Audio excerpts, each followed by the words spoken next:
Hi guys, so today we're in Cove in County Cork, and I have to say that the cemetery is absolutely beautiful. Now we are here to tell the story of the Lusitania and to visit 3 mass graves, and hopefully I'll find some personal headstones of those that are buried here as well. So as I said, this place is fantastic, so I hope to do a video on this place as well. So the RMS Lusitania was a British ocean liner that was launched by the Cunard Line in 1906. It was briefly the world's largest passenger ship.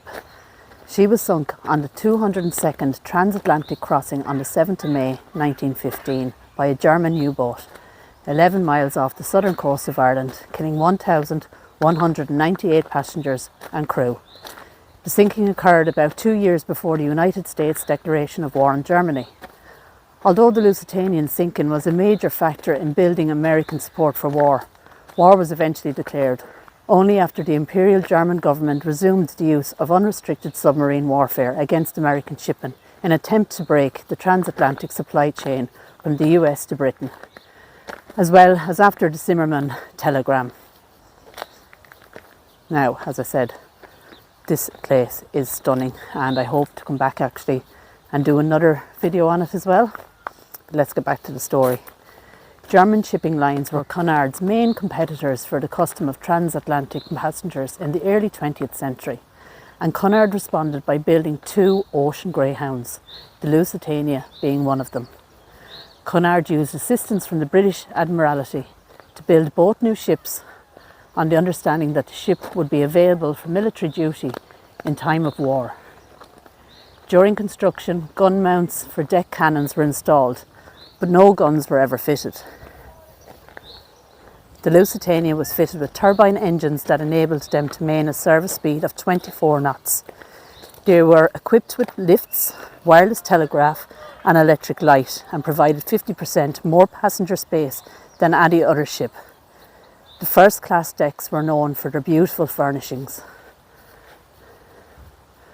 Have a look at that, guys.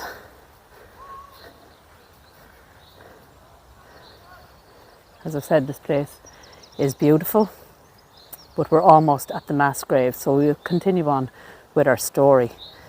The Royal Navy had blocked Germany at the start of the First World War. The UK had declared the North Sea a war zone in the autumn of 1914 and mined the approaches. In the spring of 1915, all food imports for Germany were declared contraband. In response, Germany had declared the seas around the United Kingdom a war zone, and German submarine warfare were intensifying in the Atlantic. There's actually a football field just over the way, so you'll have to excuse the noise in the background. When RMS Lusitania left New York for Britain on the 1st of May 1915, the German embassy in the United States placed 50 newspapers advertisements warning people of the dangers of sailing on Lusitania. Objections were made by the British that threatening to torpedo all ships indiscriminately was wrong, whether it was now announced in advance or not. In the afternoon of the 7th of May, a German U-boat torpedoed Lusitania 11 miles off the southern coast of Ireland, inside the declared war zone. A second internal explosion caused her to sink in 18 minutes, killing 1,198 passengers and crew. The German government justified treating Lusitania as a naval vessel because she was carrying 173 tons of war munitions and ammunition, making her a legitimate military target, and they argued that British merchant ships had violated the cruiser rules from the very beginning of the war.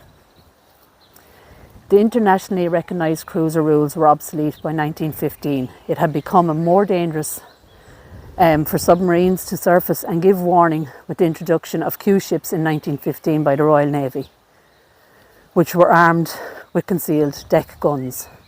The Germans argued that Lusitania was regularly transporting war munitions. She opened under the control of the Admiralty. She could be converted into an armed auxiliary cruiser to join the war. Her identity had been disguised and she had no flags. Declared that she was a non-neutral vessel in a declared war zone with orders to evade capture and ram challenging submarines. However, the ship was not armed for battle and was carrying hundreds of civilian passengers, and the British government accused the Germans of breaching the cruiser rules. The sinking caused a storm of protest in the United States because 128 American citizens were among the dead.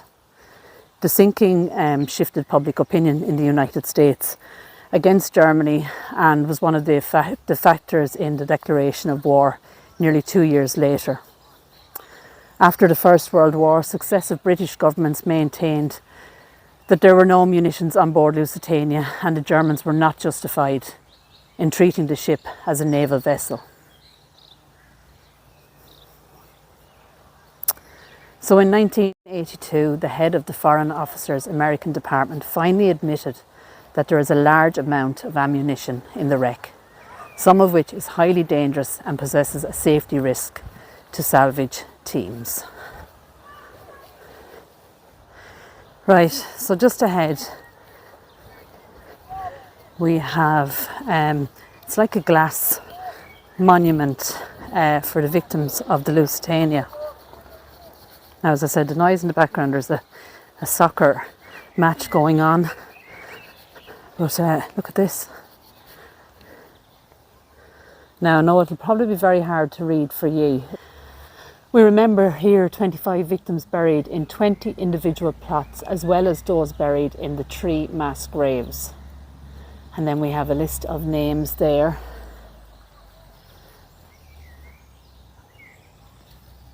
I'm not sure it's going to pick up on the camera.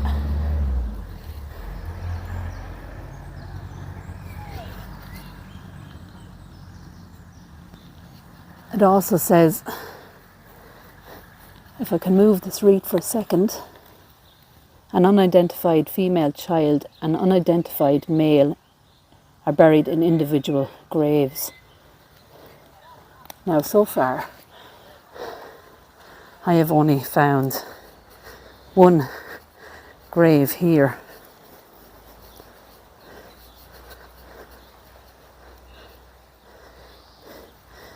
And this is in memory of Ernest Thomas, son of David and Anne Thomas, from St. John's Street, Whitland, I think it is, South Wales. Also Mary, his wife, whose body was not found. Both were victims of the ill-fated Lusitania.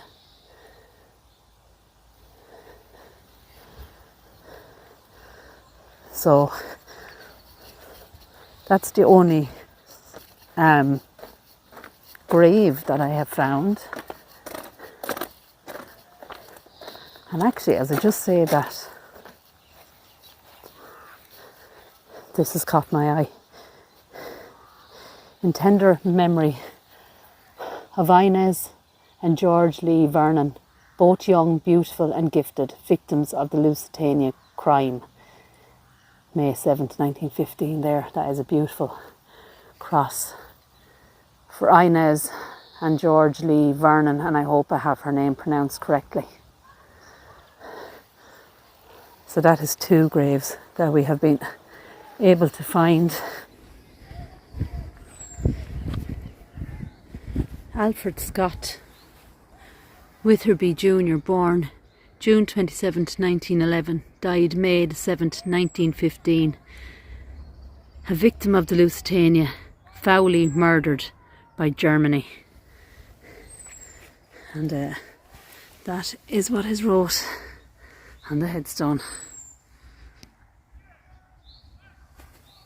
Just there.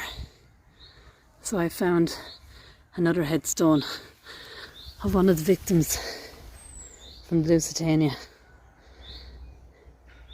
Wow. Now the mass graves are over here, and they are done with a glass monument as well.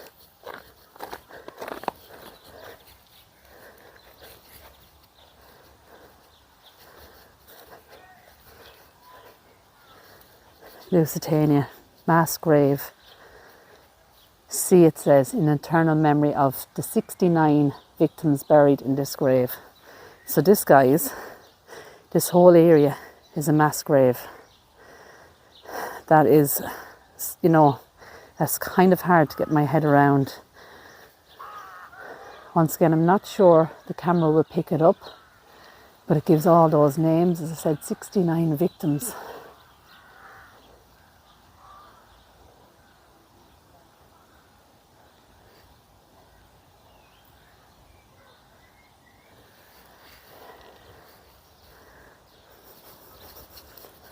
This is just like a big stone marker. 7th May 1915 wrote on it. And the other mass grave that I found is just here.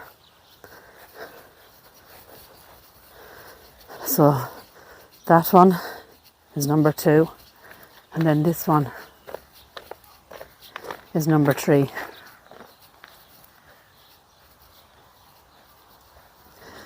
So between these 4 trees is mass grave B. We have again the memorial. Somebody has left all these Canadian flags here. Behind it then we have, in honoured memory of those named, who serving on the RMS Lusitania died when the ship was sunk by enemy action on the 7th of May 1915 and are buried nearby. So we have firemen, matrons, waiters, cooks, stewards, able seamen, stewardess, a waiter, a fireman. You can see all those names there, guys. We have more firemen, waiter, a greaser, able seaman, fireman, stewardess, assistant butcher, assistant steward, fireman, stewardess, trimmer, steward, ordinary seaman. And there you can see all their names again. So let's take a look at this memorial here.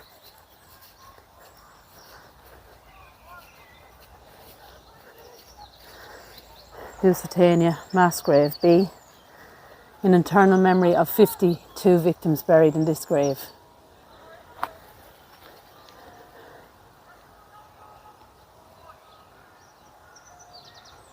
And you can pause the video and you can take the time to read them if you like. It also says at the bottom, 12 unidentified females and 6 unidentified males are also buried in this grave. That is so, so sad. And I really hope, guys, that I have done justice to the story of Lusitania, because, you know, it's a story that everyone around the world knows something about.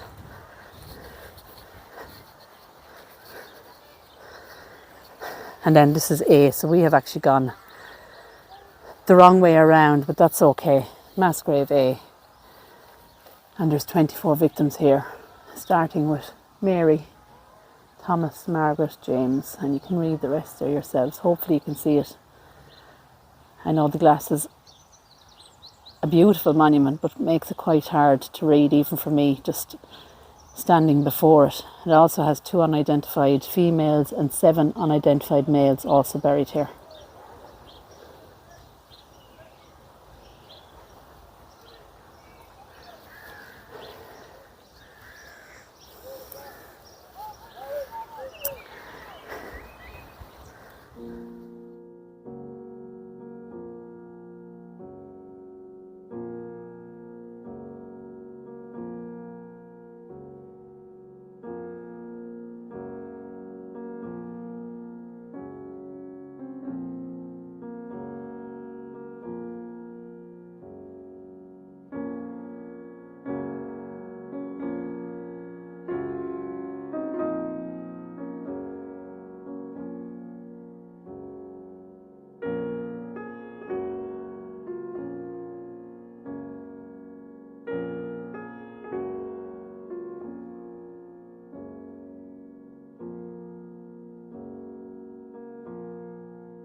So guys, as I said, I really have wanted to do this story for quite a while. We did the Unidentified Woman for over 150 years, and this was always going to be something that I wanted to do. And I really, really hope I've told the story, and we have remembered them. And as I said, they are in a beautiful cemetery, and they're quite near Cove. Cove is only a few minutes away down the hill. So guys, with that being said, take care, God bless, and I'll talk to you all soon.